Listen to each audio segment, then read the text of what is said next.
Muy buenos días, yo soy Cecilia Gijena y les voy a estar explicando algunas cosas acerca de los gases ideales que necesitan saber para la unidad de termodinámica. Cuando ustedes estudian la energía interna, el calor, el trabajo, la entropía, para poder hacer esos ejercicios van a tener que entender algo de gases.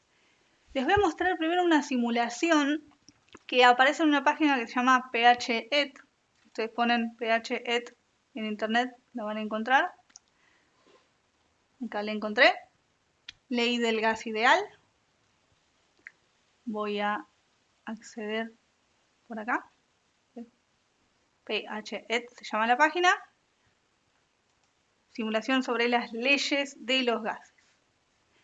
Bueno, primero con esta bomba me da la opción de introducir moléculas de un gas ideal adentro de este recipiente. Fíjense cómo se desplazan estas partículas. Van chocando con las paredes del recipiente. Se expanden por todo el recipiente, siempre y cuando esté tapado, porque si no se me escapan del recipiente. Van a tener una determinada temperatura y van a ejercer una determinada presión. Lo que les quiero mostrar acá es, si yo cambio alguna de estas variables, cómo se modifican las otras. A ver qué pasa, por ejemplo, si yo caliento. Entonces voy a aumentar la temperatura, pero sin modificar el volumen. Estoy dejando el mismo volumen que había antes. Entonces, cuanto más calientes están, ¿qué pasa con las partículas? Se mueven más rápido. La temperatura es una manera de estimar la energía cinética que tienen las partículas. Cuanto más temperatura tienen, más energía cinética tienen, y eso significa que tienen más velocidad. Van a estar moviéndose más rápido y van a producir más choques contra las paredes del recipiente.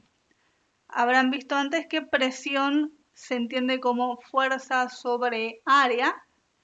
Cuando el área es igual, al haber más choques, estaría produciendo más fuerza y entonces hay más presión. Entonces la presión es directamente proporcional a la temperatura. Ahora voy a probar de hacer otra cosa. Voy a dejar la temperatura constante y voy a cambiar el volumen, a ver qué pasa. A ver si yo lo comprimo.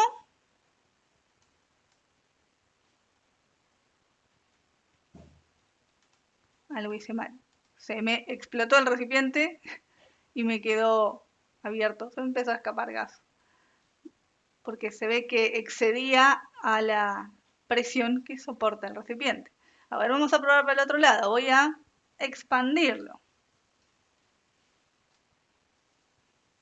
¿Qué pasó con la presión? A ver, comparen antes y después. Comprimido, expandido. Es menos presión. O sea que el volumen tiene una proporcionalidad inversa con la presión. Más presión, menos volumen, más volumen, menos presión. Esto lo pueden relacionar con el tema de los choques. Si yo tengo más volumen, entonces los choques estarían más repartidos por las paredes del recipiente y por unidad de área serían menos choques. Entonces eso es menor relación fuerza sobre área, eso es menor presión. Cuando está comprimido, los choques quedan muy concentrados y eso es mucha presión. Entonces, ya analicé volumen, compresión, ya analicé temperatura, compresión. ¿Qué más me queda? Dejar presión constante y ver cómo cambia la temperatura con el volumen. A ver si puedo hacer eso. Presión constante, cambiar el volumen y ver cómo cambia la temperatura. Me parece que esa opción no me la da. Pero bueno. Puedo cambiar la temperatura con el calor. Ahí está. A ver si yo caliento.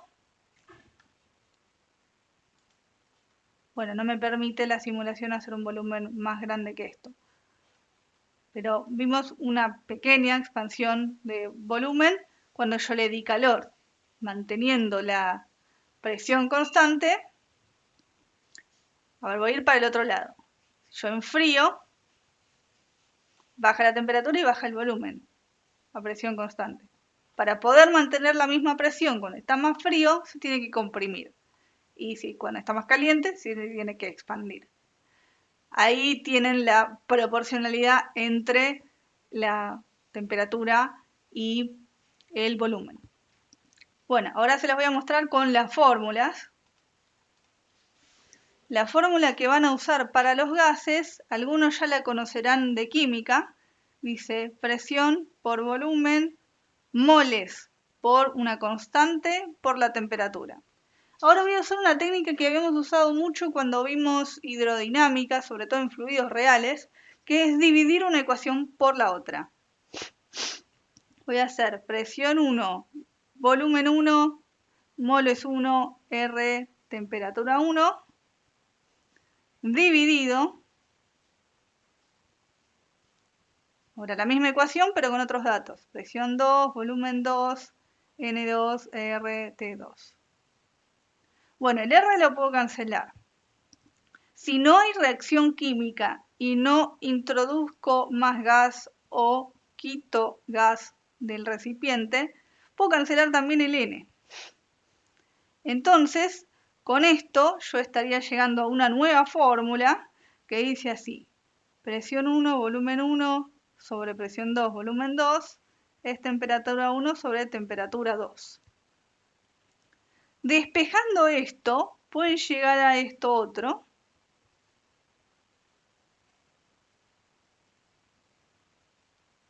que esto es lo que se conoce como la ecuación de estado de los gases. Y con esta ecuación pueden deducir esa proporcionalidad que les había mostrado en la simulación. Supongamos que yo quiero una condición isotérmica. En ese caso puedo cancelar la temperatura. ¿Qué va a pasar con presión y volumen? En el caso de que el volumen aumente, la presión va a disminuir. ¿Cómo me doy cuenta? Porque entre sí están multiplicando. Cuando hay una multiplicación, tenemos una proporcionalidad inversa.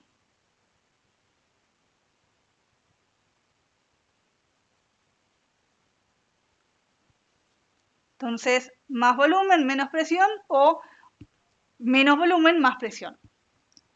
Ahora veamos qué pasa si yo, en vez de cancelar la temperatura, quiero cancelar el volumen. En ese caso, voy a escribir de vuelta la ecuación. P1, V1 sobre T1 igual a P2, V2 sobre T2. Si yo quiero la condición isocórica, que es la condición en la que no cambia el volumen, cancelo volumen, ¿qué encontramos?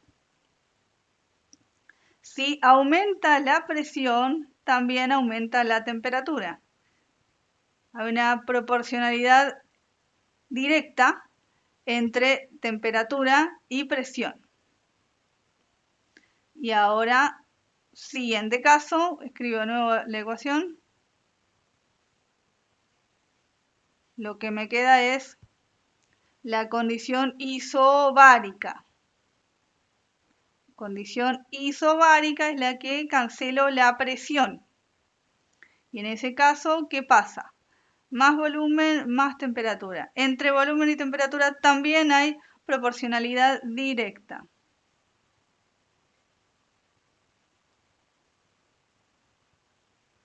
Proporcionalidad directa la encuentro cuando las variables entre sí están dividiendo. Bueno, espero que esto los haya orientado sobre el análisis de las variables de estado en los gases ideales y nos veremos en el próximo video. Hasta luego.